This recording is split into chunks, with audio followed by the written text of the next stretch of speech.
your field. I do the strong nuclear force, particle physics, quantum chromodynamics. I work as an experimental physicist. Is the double slit experiment mostly misleading? Yeah, so the double slit experiment at its heart is just an experiment that demonstrates that something is a wave. Because if a wave passes through two slits, then you see an interference pattern. But if a particle passes through two slits, then you would see like two bands, just two, because you have two slits.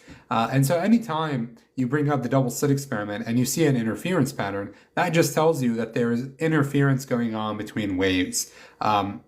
That's it, right? Now, beyond that, people start inserting interpretations of quantum mechanics into the mix, and that's where everything, all hell breaks loose, right? So there's a lot of misleading things out there about the double slit. Michael, I'm an undergrad physics student. Did you do any research during your undergrad? If so, what? Yeah, I did three research projects in undergrad. The first one was a research experience for undergraduates. It's called an REU here in the US. It's basically a summer program, 10 weeks. You go to a university and you do research under a mentor for 10 weeks. So I did that. I didn't publish anything, so don't worry about that. And then I had a math professor that approached me. He had some funding, he had some money that he wanted to use for a research project. I did really well in his differential equations class, so he said, hey, do you want to do this project? I said, of course, I would like to do it. So I did it for about a summer's worth of research. And then my final project was my undergraduate thesis. So that was so it took me about 2 years to do, and it was focused on the quark gluon plasma, and that one was really fun. I worked with actually the professor who taught me Physics 1, so my very first course in undergrad. I ended up doing research with him, and it was a lot of fun. It took me about 2 years to finish, so junior year, senior year, it was a lot of fun. So yes. QGP for the win. See. Hello. Hello back, Justin. What is the energy that is sunlight that travels on the ocean's water's surface? Let me try and understand that question again. What is the energy that is sunlight that travels on the ocean's water's surface? So I'm not quite sure I understand that question, but the sun by itself emits a lot of light. Light carries energy. That light hits the surface of the ocean, it can heat it up, but it could also reflect off of the ocean. So it's mostly the energy that's contained in light, but I may have misunderstood your question, so I'm sorry about that. PhD student in math, love from the other side. Love to you as well, Caleb. We always appreciate the PhD students in mathematics. If you do something like category theory, then there's a question mark, but besides category theory, we welcome you with open arms. Torque in men's gymnastics, specifically the pommel horse. It takes a lot of strength. It's incredible what they can do, these athletes. As for torque, I mean, yeah, if you just want to analyze the mechanics of it, then at every point you have one pivot, which is the person's arm, and then the whole body's rotating about that pivot. So you always have to pivot somewhere. You choose your pivot, and then you choose to rotate about that point. And so you can do this mechanical analysis on the pommel horse. So, very nice. All right. Mo asks, why can't I put a magnet in front of a car and make it drive infinitely? So I wish we can do that so we can have free energy. We can't do that. The problem is if I have a magnet right here, I have a car right here, the magnet attracts the car, but then we always forget that the car also attracts the magnet. So in fact, there are equal and opposite forces on the entire system. What happens if I add up equal and opposite forces? I get a net zero force on the entire system. So that's not going to work, unfortunately. Portuguese? No, I'm actually Lebanese, but I'm a Ronaldo fan and I have his jersey, so that's why. I'm not myself Portuguese, though. I don't know how to speak Portuguese. I'm not from Portugal. I have nothing to do. I'm just a Ronaldo fan. Newton slaps car. Car slaps Newton back. Why does static shock you? So at some point when you build up enough charge, then you can create a potential difference between two objects. So that means a voltage difference. So a lot of electrons are stuffed in one place, and then as soon as you give them a path for them to jump, then they will take it. So that's typically how it works. Rev is asking, physicist master student here, can you recommend books on QCD? I started my thesis work recently. Yeah, so it depends on what level you want, but typically there's a few books on quantum chromodynamics. There's some great notes, some great lecture notes by Gavin Salam on quantum chromodynamics. We used those when I took the course on particle physics. Very nice lecture notes. There's a book, I forgot who the author was, but it has a particular shade. I think it's called The Pink Book of Quantum Chromodynamics. Highly recommended. Dokshitzer, I think, has some notes on quantum chromodynamics. And then also check out YouTube. There's a series of lectures on QCD, some of which are related to jet physics by, what's his name? Thaler. I forgot his first name. But yeah, there's also YouTube lectures. All right. Please explain the intermediate axis theory. So you are probably talking about the Janibekov effect or the tennis racket theorem, in which case the idea there is that if I have an object like a phone or this wallet maybe, then there's a stable axis, the long axis. There's also another stable axis, the short axis. And then there's the intermediate axis, which if you want to try to turn your phone around the intermediate axis, turns out to be an unstable axis. Unstable means that the system will jump between two equilibrium states or two stable states. So because of this instability, it will start going back and forth. The actual explanation of why that happens is quite complicated, but I'm just describing what that effect is. It's that there's an instability in rotating about the intermediate axis. All right. By the way, make sure we tap in that screen, everyone, and click that follow button if you would like to see more of these lives. Any tips for self-teaching? I have a math minor, but it's been several years.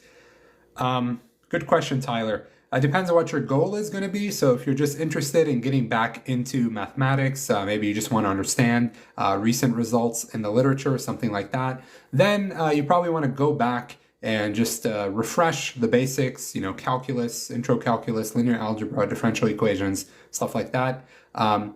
It's actually quite remarkable how high-level physics, high-level partial differential equations, stuff like that, all rely on the introductory mathematics that you learn, like differential equations, linear algebra, and calculus. A lot of physics just boils down to calculus applied to a differential equation.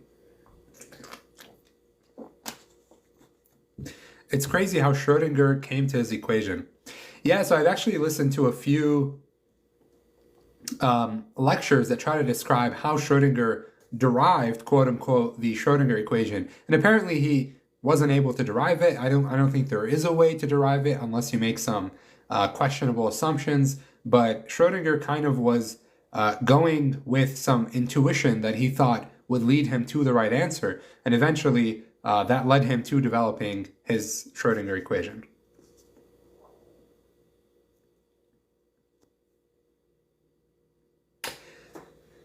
Why do you like physics? Thanks for the question, Ong, or Ang.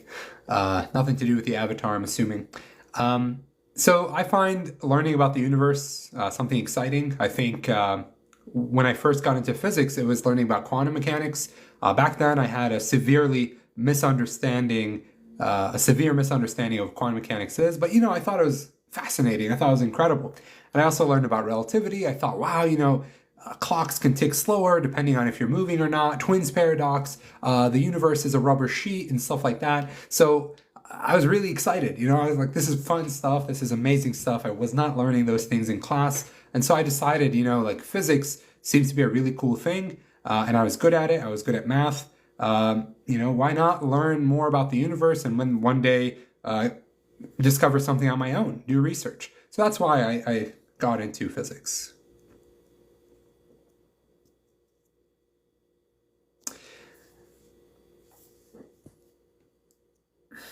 Why there's only two spin for the electron.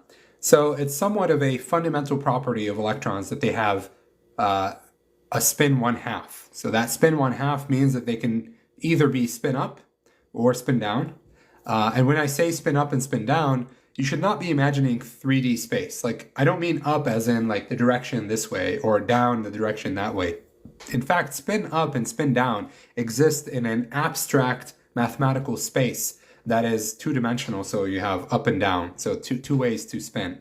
Why is that? That's just how electrons are. That's what it is to be an electron. What it is to be an electron is to have half-integer spin along with its mass and charge.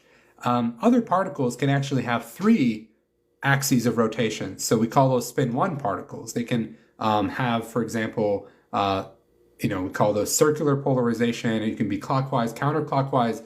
You can think of them as up, down, left, right, and then forward, backward. Whichever way you want to think of them, you can have three polarizations.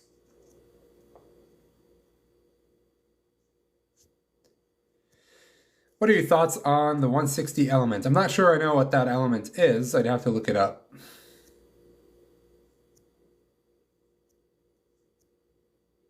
What online resources would you recommend for an undergrad student? Probably the MIT OpenCourseware lectures. Those are really good. And then for, I guess, conceptual understanding, you can follow YouTube channels that do more like conceptual videos. I don't know, Science Asylum, Veritasium, PBS Spacetime, Up and Atom, Looking Glass Universe. Those kinds of YouTube channels are good for concepts.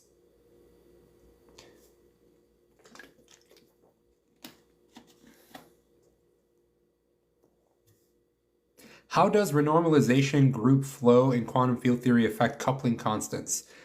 That's a great question. So this might come as a shocker to many of you, but when we say, for example, Newton's law of gravitation has a Newton's constant, big G, or Coulomb's law, and Coulomb's law has some constant, K, Coulomb's constant, or maybe the mass of an electron, right? The mass of an electron, or maybe the charge of an electron.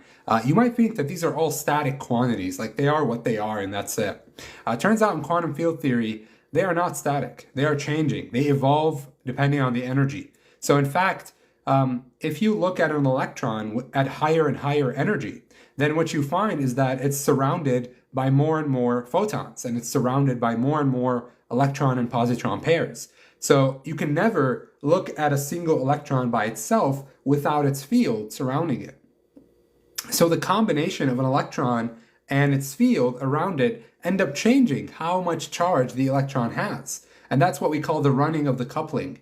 Electric charge actually changes depending on how zoomed in you are on the electron. If you're zoomed out, then it looks like it has one charge. And if you zoom really close into the electron, it looks like it has a lot more charge. So that's really fascinating stuff in quantum field theory. What is a neutrino? So a neutrino is these really pesky tiny particles that just fly by anything that they see. They don't care. They're just going through anything and everything. And the reason that they are these kinds of ghosts, if you like, is because they only interact with matter through two forces.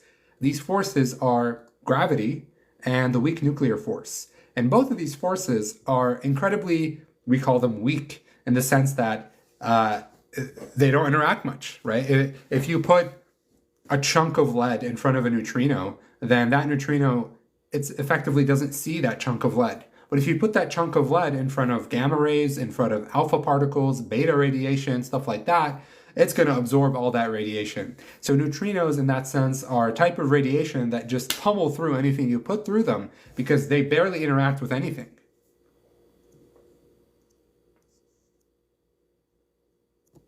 By the way, make sure we're tapping that screen. Appreciate all the questions and the curiosity. And click that follow button if you're interested in catching the next lives. I remember you were saying you were religious. What in your pursuit of physics has helped you believe? So just to be clear, I was kind of always religious. It's not that I was once an atheist and then at some point I studied physics and then I became religious. That's not how it happened. I was always religious. And I find that studying the universe just makes it more and more plausible for me that a creator of the universe exists. That's just my personal beliefs. People have other beliefs, but I think that the universe speaks for itself about how the structure of it, the design of it is baked into it.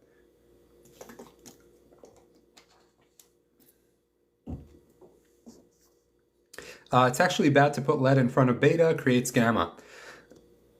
Yeah, thanks for that catch, Quanta. You're the expert radiation physicist in the house right now.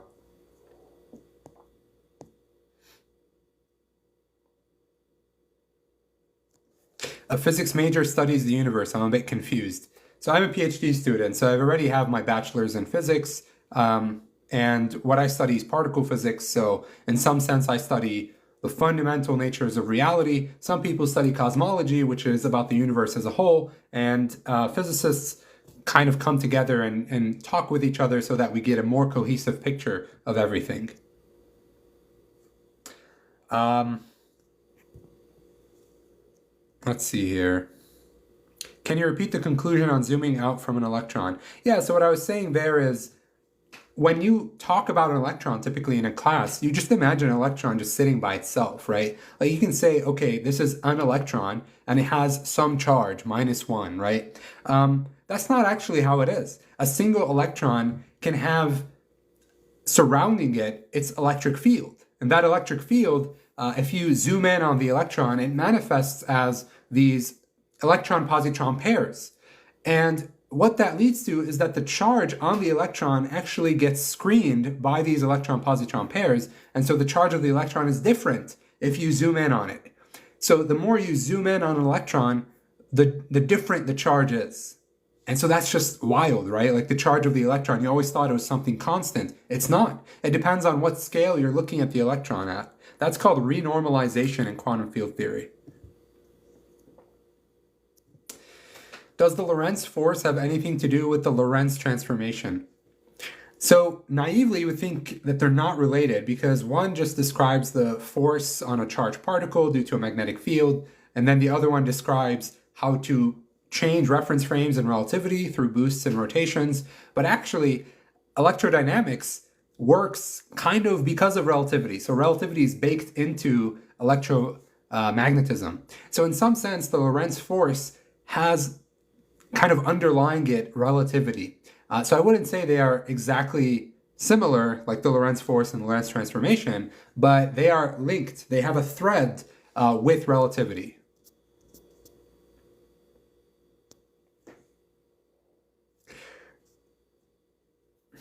Narissa on the weekend. How accurate was the movie Oppenheimer? It was pretty accurate. Yeah, the physics checks out. Who is the biggest physicist of all time? Sir Isaac Newton, no questions there. What are your thoughts on cotton gravity? I don't really know what cotton gravity is. I don't even know why it's popular.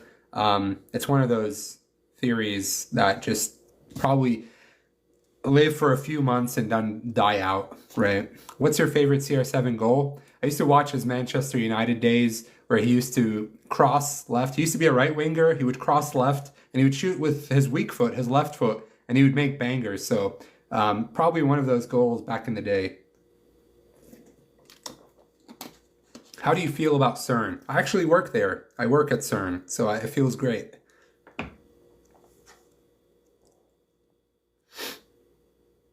Why aren't optical processors a thing yet?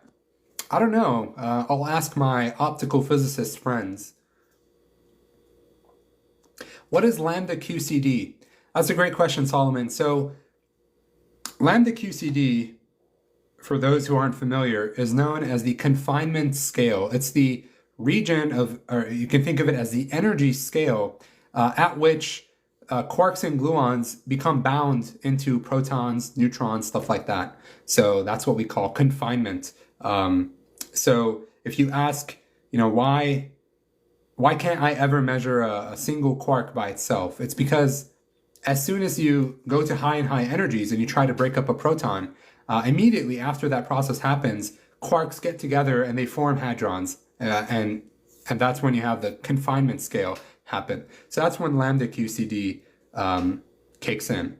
If you want to be more technical, then lambda QCD describes the region where the beta function blows up in quantum chromodynamics, and the beta function is describing how the strength of quantum chromodynamics changes with energy. So what we know about the strong nuclear force is that the higher energy you have, the weaker it becomes. which means that at the Large Hadron Collider, when we collide things at really high energy, that's really good for us.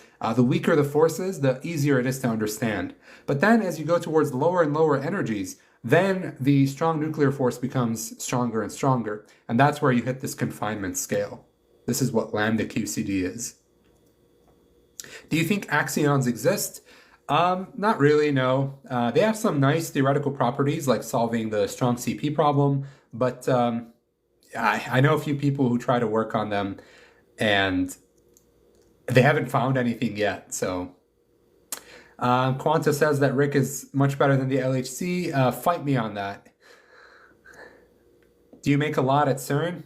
No, I'm a grad student, so I get paid a stipend, so not a lot. Can you briefly talk about quantum physics, please? So quantum mechanics is the physics of the very small, and what we learned is that how things operate in quantum mechanics is not the same as they operate in our day-to-day life.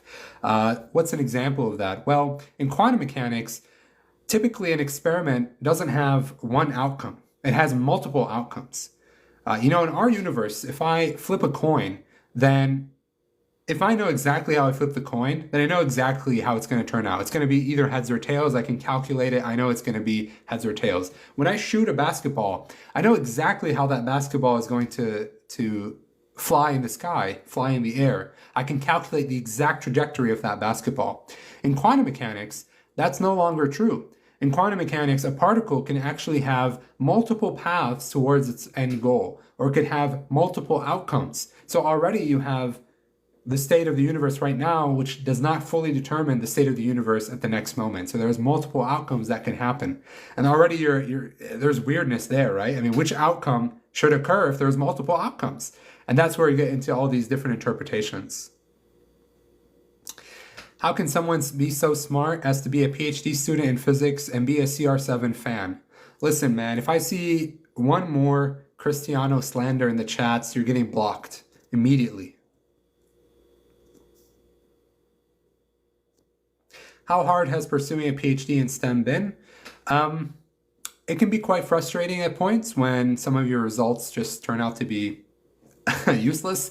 But other than that, I think my entire journey through a physics degree plus a physics PhD has been very rewarding because it taught me a lot about the universe and how it works. And it's just the universe is so beautiful and so amazing that the more I study it, the more in awe I become. And I was always good at physics and math, so in terms of the academics, I was always getting good grades, so there wasn't any trouble there. Can I join as a guest? No, sorry. I won't be taking guests tonight. Unless you're a mutual, then you're welcome to join. What do you think of composite Higgs models? I have a friend who works on Atlas, and she's looking at composite Higgs models. And I mean, they're interesting to look at and try to see if there's any hints, but so far, nothing. Do you have to choose money versus scientific research when you go into the workforce? I guess in particle physics, in some sense, yes. But if you're maybe a quantum computing person or a condensed matter physicist, then there's money there, so it's fine. Can you give us your sense of consciousness? So I think consciousness is a mystery. I think neither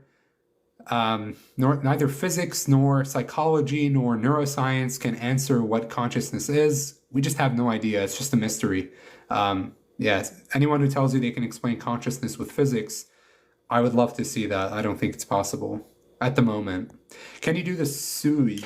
Okay, sui. Every time I do a sui, I better expect follows and likes up here. Thoughts on taking the GRE before grad school? Is it worth it? Depends on if the school wants it or not. Back in my day, GRE was required. These days, I think schools have moved away from the GRE. Thank you, Aeronautical, for the gift. I appreciate it.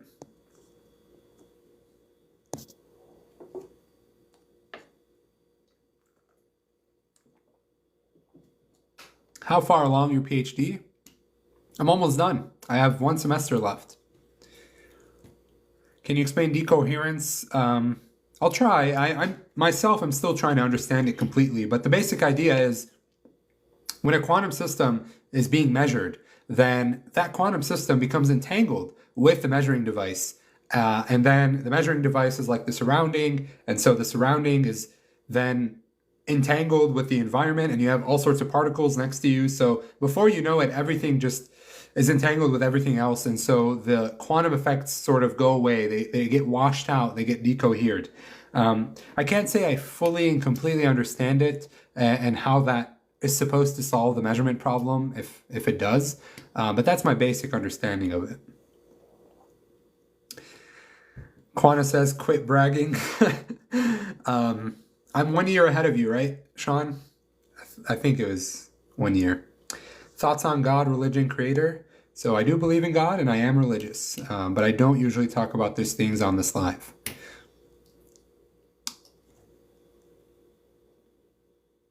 Any tips for someone starting an undergrad in physics this fall? Yeah, so if you're going to be a physics major, then the most important thing you can do is to master introductory physics. When you take physics 1, when you take physics 2, perhaps you take physics 3, wave mechanics, you have to be a super intellect when it comes to these classes. You have to know everything. You have to know everything from motion in one dimension all the way to thermodynamics. It all has to be in here. You have to master it. Why am I saying this? It's because when you go to higher level classes, you will be surprised at how much they will say, remember in such and such, remember in this class, we're going to use that result and that theorem. So be ready, be prepared, master the fundamentals, and then before you know it, you're excelling at quantum mechanics. You're doing great in classical mechanics. Why? It's because you've mastered the fundamentals.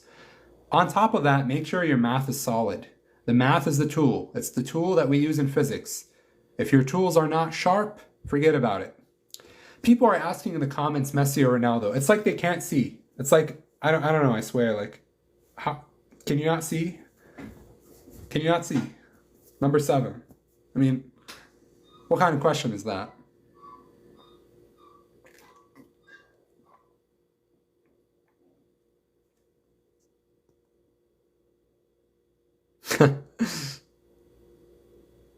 Yeah, I'm kidding with, of course, it's Ronaldo. Spell Einstein? As a PhD in physics, do you have a wife? What kind of question is that? I am married, yes.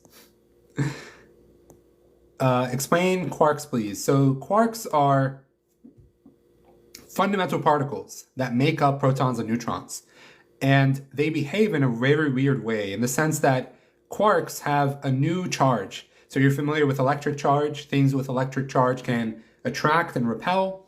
Quarks have a new kind of charge. It's called a color charge, which makes them interact not with electric and magnetic fields, but with gluon fields. And this is a new force of nature. It's called a strong nuclear force.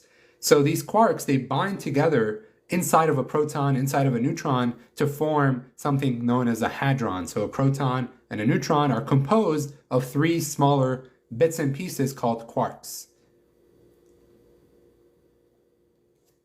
By the way, everyone, if you're interested in this kind of discussion or Q&A on physics or deeper questions about the standard model, particle physics, stuff like that, soon enough, I'm going to be hosting a bunch of grad students on my YouTube channel, which you can find in my profile. Click the link tree, then click the YouTube and go subscribe.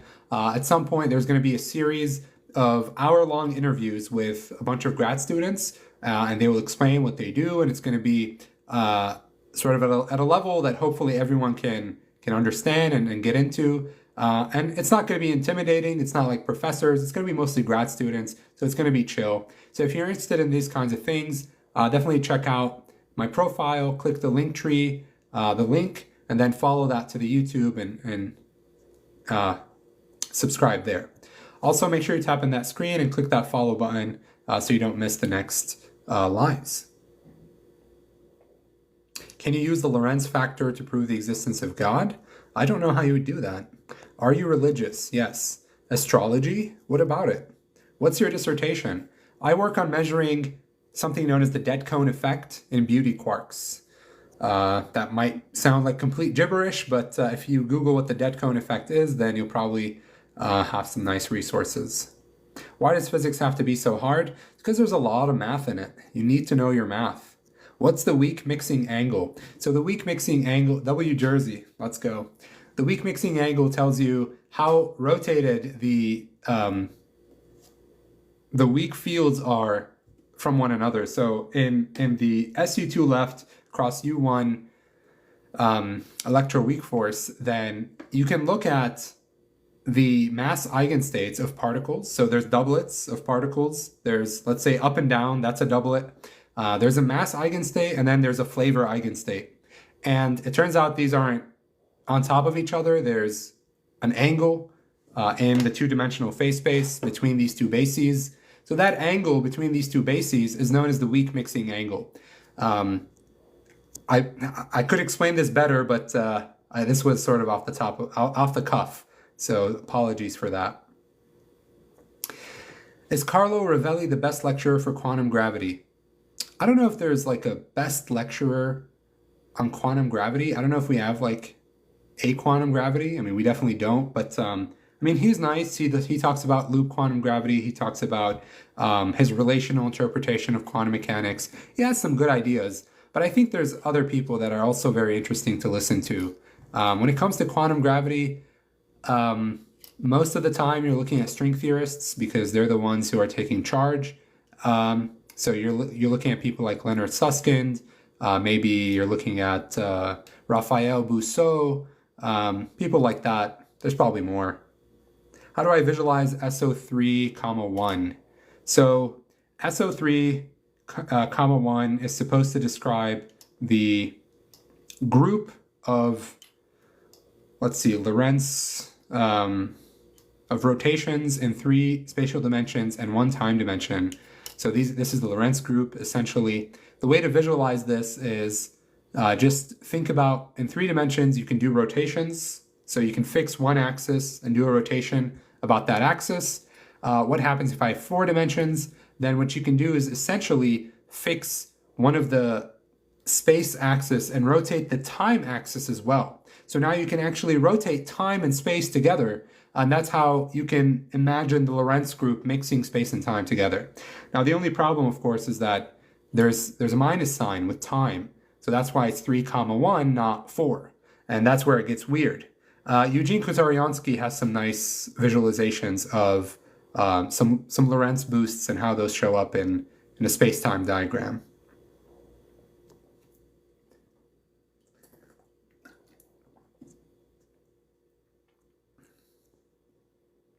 What does the neutrino have to do with dark matter?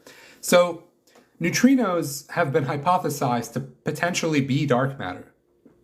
And the way you would do that is that you would invent a new kind of neutrino. And if you invent a new kind of neutrino, then the properties of the neutrino seem to fit with the properties of dark matter, in the sense that they don't interact with light. The problem is no one has successfully come up with a theory of neutrinos that would both explain dark matter and also be detected. So as far as we know right now, it's all conjecture. It's just hypotheses.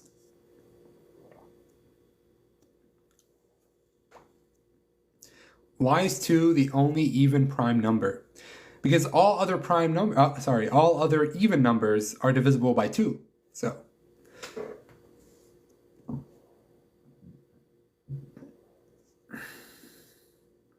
Ronaldo or Messi? I swear some people can't take a hint. Are you familiar with the chameleon particle force? I feel like I've seen that on 60 Symbols once, but I don't actually remember, so I might have to go back and look. Why does neutrino oscillate? That's a great question. So I can give you 2 analogies. The first one is neutrinos oscillating are very similar to a system of 3 pendulums.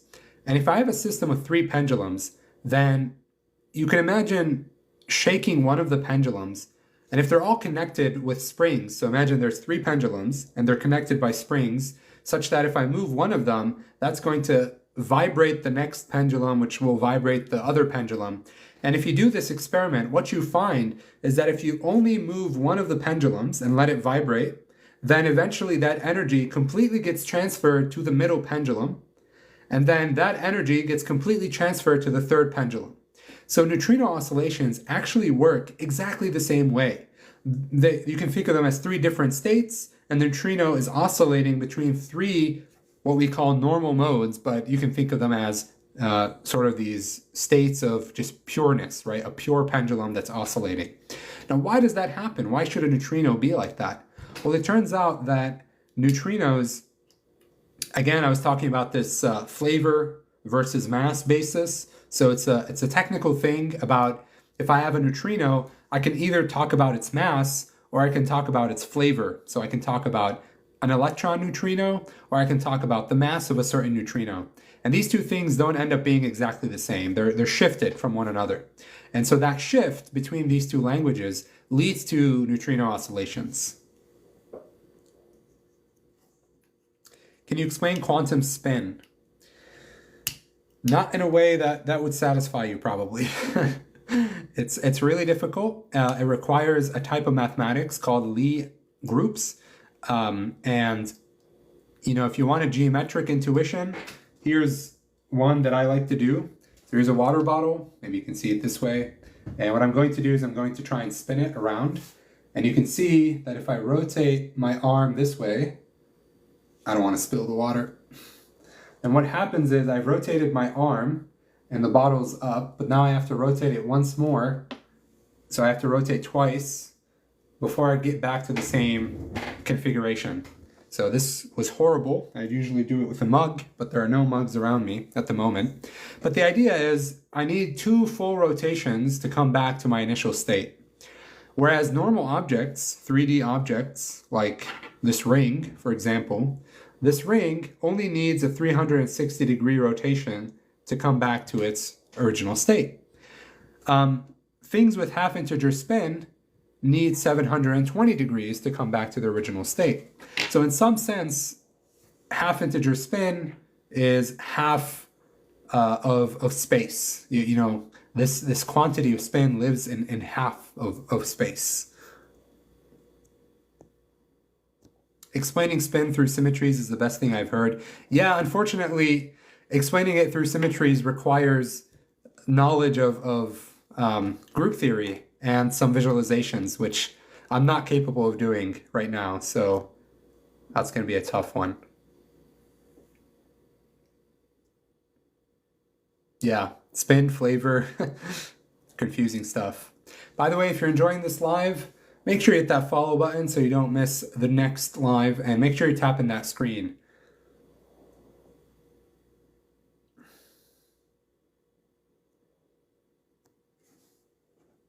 Star Trek said photons are edible. All food is based on photons. I haven't seen Star Trek, so I don't know what that's saying.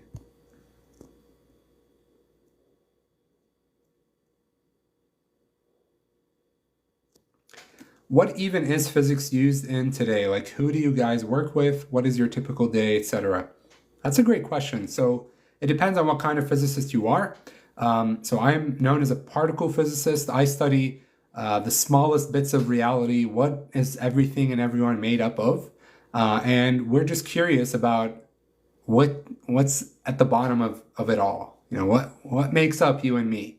Electrons, protons, neutrons. Okay, what's beyond that? What's smaller than that? Well, we found out quarks, right? Well, what's a quark made out of? Or what's a gluon? And how do those come together? So that's what I study. I study the fundamental bits of reality. Other people might study how a transistor works, how you can make better and better transistors. Other people study how a quantum computer works, how we can make commercially viable quantum computers. Other people study the beginning of the universe, cosmology, the cosmic microwave background, how galaxies form, how planets form. There's the study of cosmology and astrophysics. There's a whole host of fields of physics, and people are just interested and curious about how the universe works.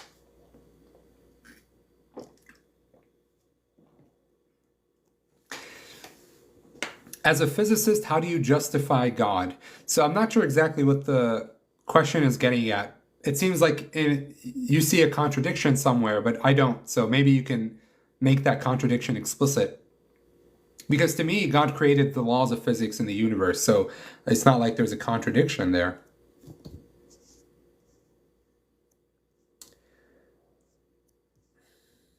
What do you think? Thank you, yes, sir, for the question. What is your favorite optimization algorithm and why? Oh, favorite optimization algorithm.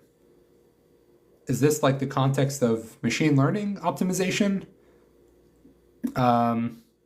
Because the optimization that I'm familiar with most is gradient descent with, using some optimizer in machine learning like Atom or something. So I don't know if I understood the question completely, unless you mean something else. Do you think about primate brain limitations? Yeah, sometimes I do. I think about what is the limit of human knowledge. But I always remember that we've come so far, right? Like we've discovered calculus, we've discovered quantum mechanics, we wrote down theories that no one ever thought we would be able to write. So why stop now? It seems like for now it's limitless and endless. So let's just keep going until we hit a wall and call it a day. How many subparticles so far we got based on the standard models? So we have 6 quarks, up, down, charm, strange, top and bottom. So those are 6 quarks. We also got 6 leptons, electrons, muons, and taus, in addition to an electron neutrino, a muon neutrino, and a tau neutrino. So I have 6 quarks and 6 leptons. These are known as the matter particles. So these are what stuff is usually made out of. And then you have the force carriers, so particles that carry forces or mediate forces between these particles. And those, we have 8 different gluons, but let's just call them one gluon, so gluons. And then we have the photon for electromagnetism. And then we have the W and the Z boson for the electroweak force, the weak force. And then we have the Higgs boson. So the force carriers are 4 plus the Higgs boson. So in total, you have 6 quarks, 6 leptons, 4 force carriers, and 1 Higgs boson. Thoughts on free will? I think we have free will. Where did God come from? I think God has always existed. I think he's a necessary being. Why photon changes from wave to particle character in Allet experience? I'm not sure I understand the rest of the question. I'm sorry. Do you play Fortnite as a physicist? No, but I used to play PUBG, and then at some point I stopped. I got too busy. I'm enrolling in Sorbonne's because physics program, specialization, quantum technology. شو رأيك أخي? I'm not sure I know where that is. Probably sounds French. Hopefully I got that right. But I'd have to look it up. I'm actually not quite sure. إذا بدك تسألني أسئلة ابعت لي DM and I'll answer if I know more about it. What is the quark gluon plasma? So imagine heating up matter. Take some water like this. Here's some water. I heat it up. What happens? Well, the more you heat up water molecules, they turn into a gas. The molecules start to separate from one another. What happens if I keep heating up water? So it turns into a gas, and then that gas gets turned into a plasma. So a plasma is when the electrons are stripped out of the nuclei. And then what happens if I dump in more energy and I raise the temperature even more? Well, now I take individual nuclei, which are made up of protons and neutrons, and I can actually melt those. I can just make them into just protons and just neutrons. I melt nuclei if I raise the temperature. Well, what happens if I take a single proton and I have a really high temperature and I'm trying to melt it? What do I get? Well, if I melt a proton, I just get its constituents, which are quarks and gluons. So this quark-gluon plasma is this new state of matter where these quarks and gluons are sort of free to move around. They're not bound anymore. They're kind of a plasma, right? So it's a very interesting state of matter. Does chess help with physics? So I was a chess player before I got into physics, and I definitely think that it sharpened some of my analytical skills. So probably yes. Thoughts on simulation theory? I don't think it's true. What is physics? Physics is the study of the natural world. Isn't the idea that we're the only universe very Aristotle-esque? Well, I'm not claiming we're the only universe. I never said that we are the only universe, but yeah, if I said that, then I don't think I made that claim. Why does current through an RC circuit become zero? That's a great question. So after a while, when your capacitor has completely charged, then there's the potential on the capacitor is now equal to the potential on the battery. And so if the potentials are equal, then there's which one wins? No one is going to push current in one direction over the other. So then current just stops flowing.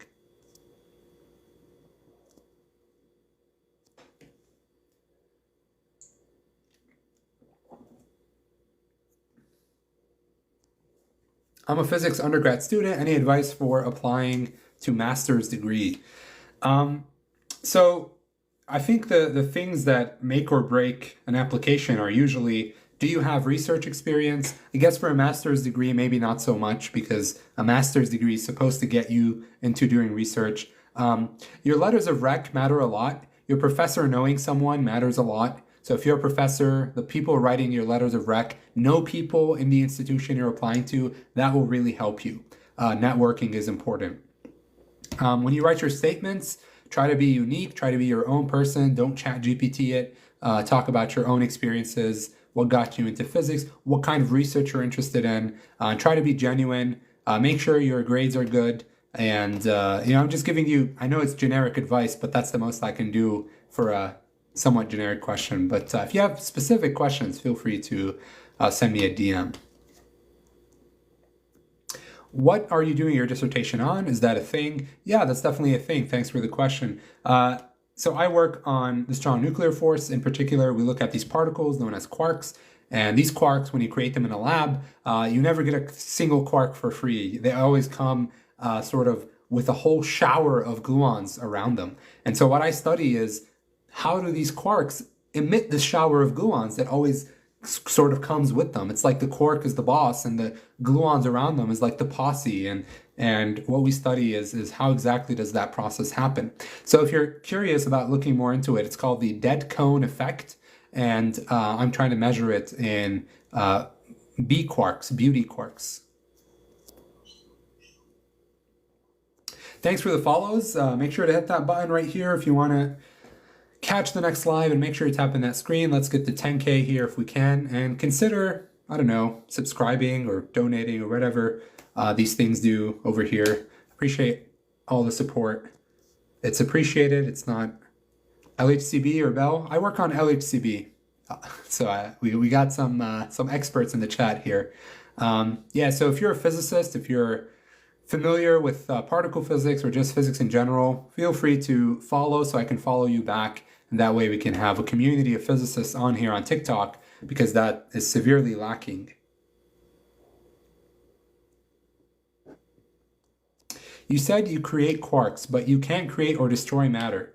Actually, we can. So matter is not conserved. What is conserved is momentum and energy. So if I can trade off momentum and energy, I can substitute one kind of matter for another. So that's completely fine in physics. What is your stipend or salary? So I get a typical graduate student salary in the US, which is a stipend that's about, I forgot the exact number. It's between 30 and 35.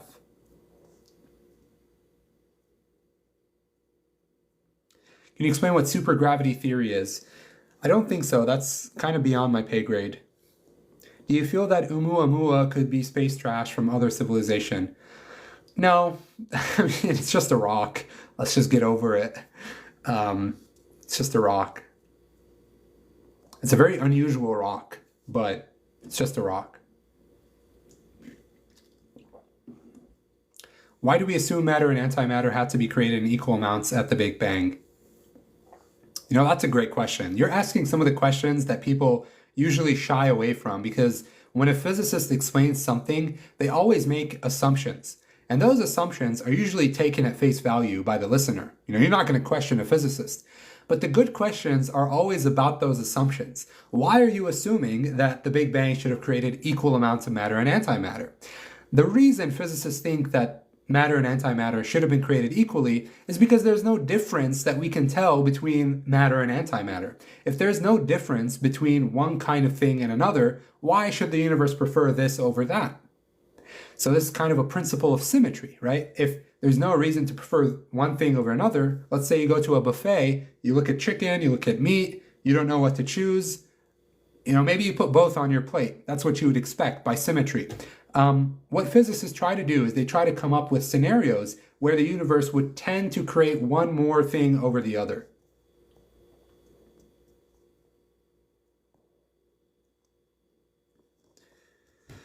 What do I need to know to understand statics? Newton's first law. So vectors, how to add vectors, how to draw free body diagrams, those are essential for getting statics right. Do you think quantum computing is the most demanding in physics currently? I don't know what demanding is supposed to mean, but there's a ton of places where physics is just difficult to do, and quantum computing is one of those places. If you mean demanding as in people are asking for it, they're funding it, then in some sense, yes, there is a lot of funding in quantum computing, but there's also condensed matter physics, which takes quite a lot of funding.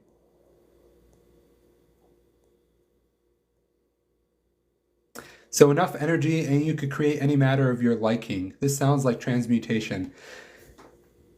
Yeah, so what we learned in physics is that as long as I conserve a bunch of quantities, if I conserve charge, if I conserve energy, if I conserve momentum, if these numbers are conserved, then anything is possible within those limits, right? Anything is allowed as long as you're conserving these quantities. Why the sun and the moon the same size? It's an interesting coincidence, isn't it?